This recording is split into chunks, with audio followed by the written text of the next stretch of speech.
Olá, tudo bem? Estamos aqui mais uma vez no nosso canal Achismos Calculados e vamos seguir com a série de vídeos sobre ditados populares. O ditado sobre o qual eu gostaria de conversar com vocês hoje também acho que é bem conhecido, pelo menos eu escutava muito. Eu sei que na medida em que o tempo passa, me parece que alguns ditados vão deixando de ser repetidos, mas de qualquer maneira ele eu acho, acredito, um conteúdo interessante para quem lida com o desenvolvimento humano, sejam pais, sejam gestores, sejam professores ou sejam ministros de religiões. Qual é o ditado de hoje? Quem conta um conto aumenta um ponto. Ele é rimado, é interessante, não é? O quem conta um conto aumenta um ponto.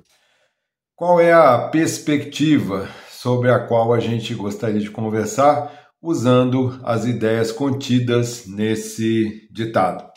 Primeira ideia contida nesse ditado popular é que quanto mais pessoas estão envolvidas na transmissão de uma mensagem, maior será a chance de que essa mensagem vá sendo alterada ao longo da cadeia de transmissão. Então, cada vez que alguém conta alguma coisa para um outro alguém, cada vez que alguém transmite uma mensagem para outra pessoa, é possível, ou diríamos, é bem provável que essa pessoa acrescente alguma coisa a essa mensagem, altere o conteúdo dessa mensagem de alguma maneira. Bom, para quem lida com gestão de pessoas, com treinamento e desenvolvimento, com gestão de cultura corporativa, isso é uma questão a ser pensada. Por quê? A boa parte da gestão de cultura corporativa, boa parte do trabalho de treinamento e desenvolvimento depende de narrativas, depende de transmissão de mensagens, né? Dificilmente você consegue produzir uma alteração, uma mudança na cultura corporativa de um grupo, ou consegue produzir bons resultados num programa de treinamento e desenvolvimento sem utilização de algum tipo de narrativa. E o que o ditado está contando para a gente é que quanto mais pessoas você colocar como intermediárias na condução ou na disseminação dessa mensagem, maior será a chance de que essa mensagem chegue até o final da cadeia de transmissão bastante desvirtuada, bastante alterada e talvez até com os seus principais conteúdos eliminados.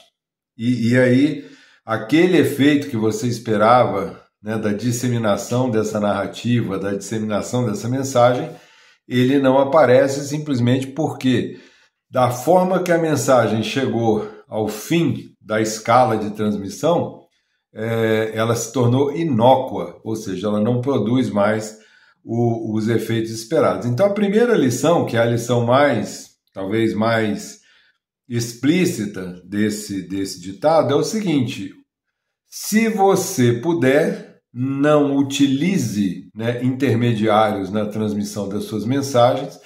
Quanto mais as pessoas tiverem acesso diretamente à mensagem original, melhor. Quanto menos gente envolvida na transmissão de uma determinada mensagem, de uma determinada narrativa, melhor. Então, a ideia que muitas empresas utilizam de transmissão de mensagens sob a forma, inclusive às vezes chamada de cascata, ou seja, o diretor ou o presidente faz uma reunião com seus diretores, transmite uma mensagem. Os diretores fazem reuniões com seus gerentes, transmitem essa mesma mensagem, retransmitem. Os gerentes fazem reuniões com seus supervisores e retransmitem, assim sucessivamente, até chegar àquele grupo que a gente chama de chão de fábrica, ou seja, chegar às pessoas que estão na base, que realizam o trabalho, não é? E tanto faz se é uma empresa, ou se é uma igreja, ou se é uma família, ou se é um time de futebol, ou se é uma escola, né? Um diretor de uma escola ou um superintendente, né, de uma secretaria de ensino, que faz reunião com seus diretores e ali se decidem coisas, se produzem narrativas, esses diretores vão se reunir com seus professores, esses professores vão falar com seus alunos e esses alunos vão falar com suas famílias, né? Saiba que quanto mais pessoas você envolver nessa transmissão, maior será a chance de que o conteúdo da sua mensagem seja totalmente distorcido e não só se torne inócuo, ou seja, não produza aquele resultado que você esperava que ele produzisse, quanto produz o resultado contrário, né? Então, sendo meu objetivo, a primeira lição que esse ditado popular nos dá, quem conta um conto aumenta o ponto, faça o possível para que as mensagens, as narrativas, cheguem de forma íntegra a todos os participantes de uma organização, a todos. Pense em estratégias que possibilitem que todos os participantes da organização tenham acesso imediato, a palavra imediato significa sem mediação, a esta mensagem. Quanto mais você puder fazer isso, quanto melhor você fizer isso, com certeza você vai poder constatar quais foram os efeitos reais que a sua narrativa ou as suas narrativas estão produzindo no grupo com quem você conversa. Então essa é a primeira lição. Mas existe uma outra questão que dá para a gente abordar e que é importante, é preciso ser abordada a partir desse ditado. Muito disso que eu estou conversando, desde o primeiro vídeo aqui do canal, falando de narrativas, né, falando da estrutura, já falei isso aqui das macronarrativas, da fofoca, das narrativas técnicas, muito disso foi abarcado nos últimos tempos por um termo para variar em inglês, né, nesse mundo empresarial, qualquer ideia que não seja dita no idioma inglês parece não ser eficiente, não ser moderna ou não ser, sei lá, contemporânea, e, portanto, muito se começou a falar do storytelling. E é interessante que quando a gente procura, eu fiz essa busca aqui na IA, na inteligência artificial, o Copilot, e aí eu perguntei, me explique, por favor, o que é storytelling. E aí é interessante que a própria plataforma faz com que o storytelling remonte as primeiras narrativas pré-históricas, há 30 mil anos atrás, antes de Cristo, quando os homens, seres humanos, pintavam coisas na parede das cavernas ou transmitiam de forma oral seus conteúdos religiosos, existenciais, etc. A própria inteligência artificial já produz storytelling, porque ela está tentando te mostrar ou te convencer que isso que hoje se chama storytelling remonta a esses primórdios da raça humana.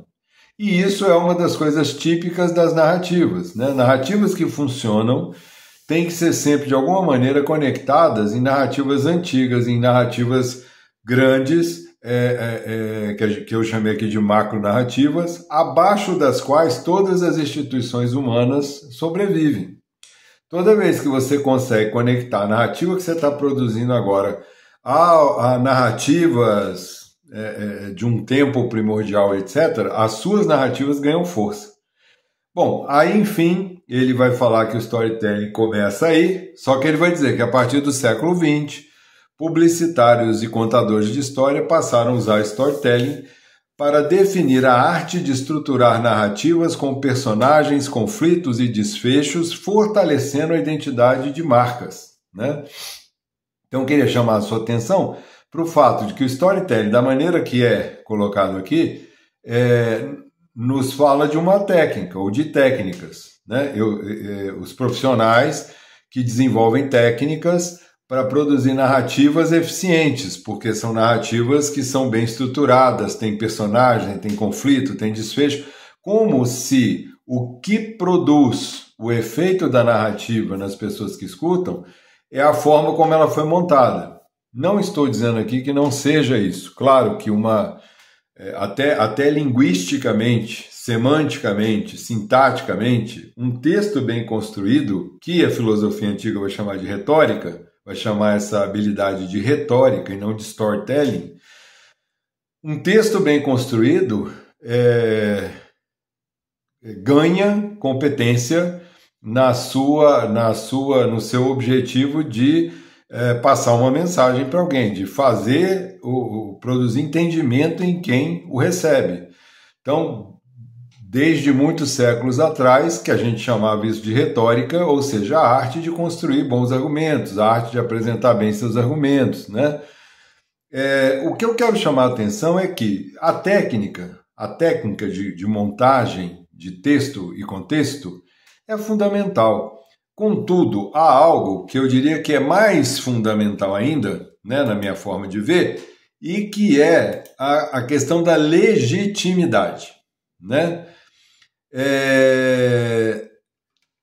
Se a gente procura na etimologia da palavra legitimidade, vai estar dito lá que legitimidade vem de legítimo, que tem a ver com leges, que é lei, né? Então, seria algo que está de acordo com uma lei, algo que está de acordo com um princípio. Do que eu estou falando? Quando eu, na minha empresa, na minha igreja, na minha família, na minha escola, utilizo da construção e da disseminação de narrativas com o objetivo de reforçar uma cultura organizacional ou reforçar valores que sejam importantes para a minha escola, para a minha família, para a minha igreja, para a minha empresa, é preciso que essas narrativas estejam vinculadas a narrativas maiores que sejam legítimas. Por exemplo, se uma empresa me contrata como consultor para trabalhar justamente isso, que é um dos trabalhos que eu faço, construir a gestão de cultura organizacional a partir da estruturação de narrativas. O primeiro passo é conhecer a história dessa empresa, saber qual é a gênese dessa empresa, de onde ela começou, por que ela começou, quem a começou e por que essas pessoas ou essa pessoa começou essa empresa. Porque é isso que legitima todas as narrativas posteriores. É o mesmo esquema, ainda vou fazer um vídeo aqui para explicar isso, é o mesmo esquema, ou é um esquema análogo. Análogo significa não é igual, mas é semelhante. É o esquema análogo das religiões. Não tem como um ministro de uma religião, um ministro de uma igreja, tentar disseminar uma narrativa entre os seus fiéis que, de alguma forma, não tenha legitimidade com as narrativas da fundação dessa igreja, com as narrativas do como foi fundada essa igreja, por quem foi fundada, por que foi fundada, né? Narrativas que não se conectam às narrativas fundantes de alguma instituição, elas não têm legitimidade e, portanto, por mais que eu capriche na técnica, discursiva, técnica linguística, técnica narrativa, os colaboradores, as pessoas que fazem parte dessa organização vão escutar e a coisa não vai ressoar. Por quê? Porque ela não tem a narrativa, não tem o storytelling, a narrativa, seja lá o que for, não tem legitimidade, né? É por isso que cada vez mais nós temos visto aí na mídia e nos programas de notícia as empresas fazendo o que podem para manter a ética, né? O discurso ético, o parâmetro ético na sua história. As empresas hoje elas já entenderam que manter um bom nome, o que é um bom nome? Manter a presença na sociedade como uma empresa honesta, como uma empresa que que joga dentro de parâmetros éticos e honestos nos seus negócios, que se preocupa com o meio ambiente, que se preocupa com algumas questões sociais. As empresas já entenderam há muito tempo que isso é fundamental. E por que é fundamental? Porque quando você cria um comercial de um produto, esse comercial é uma narrativa. E essa narrativa só faz sentido se ela tem um respaldo de macronarrativas sobre essa empresa que legitimam e corroboram esse pequeno discurso, essa pequena narrativa do comercial. Né? Então, assim, empresas, acho, já acordaram para isso, né? Acho que algumas organizações religiosas também estão atentas a isso, muitas organizações educacionais também. Né? Então, voltando aqui, quem conta um conto aumenta um ponto. Isso significa basicamente duas coisas importantes para quem trabalha com treinamento e desenvolvimento e gestão de cultura organizacional. Primeiro, diminua ao máximo possível os intermediários na condução ou na disseminação das suas narrativas. O ideal é que cada pessoa da sua organização tenha acesso direto àquilo que foi dito pelo presidente, aquilo que foi dito pelos diretores, aquilo que originalmente foi dito sobre alguma coisa. E segundo ponto, por mais que você contrate profissionais que conheçam bastante a técnica do storytelling, nenhuma narrativa cola se ela não possui legitimidade. Obrigado pela sua atenção. Se você conhece alguém que possa se beneficiar desse vídeo, por favor, compartilhe. Se você gostou, não esqueça de curtir, porque isso faz com que a plataforma entenda que o vídeo é bom e aí ela começa a sugerir esse vídeo para pessoas que não são meus contatos, que eu não conheço, e aí a gente tem a chance de transmitir esses conteúdos para mais pessoas. Agradeço a sua atenção e até um próximo vídeo.